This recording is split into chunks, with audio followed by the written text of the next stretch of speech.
It drives me crazy that I can't print in black and white when one of my other ink cartridges is empty. Don't worry. When your ink cartridge is running low, your printer will alert you, so you have plenty of time to get a replacement before your printer stops working. But if not, you can still print and scan for a while to make sure you don't miss that all-important deadline. For Windows users, many of our printers have a black print mode, so you can continue to print after a colour cartridge has run out. There is also a black ink save mode that the printer can switch to if the black ink is running low, to help you print a little longer.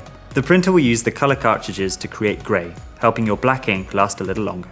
These are easy to do in your settings when you are prompted that you are running low on ink. We've also introduced a range of printers that have refillable ink tanks instead of cartridges. They come with enough ink in the bottles which you can use to fill up the ink tanks, so you can print up to 14,000 pages without running out and save up to 90% on print costs. We also have ReadyPrint, Epson's first print subscription service. You can choose from a variety of price plans according to how much you print. Some of the plans even include the use of the EcoTank printer. For a fixed monthly fee, customers will automatically receive replacement ink just before they need it, so they never have to worry about running out.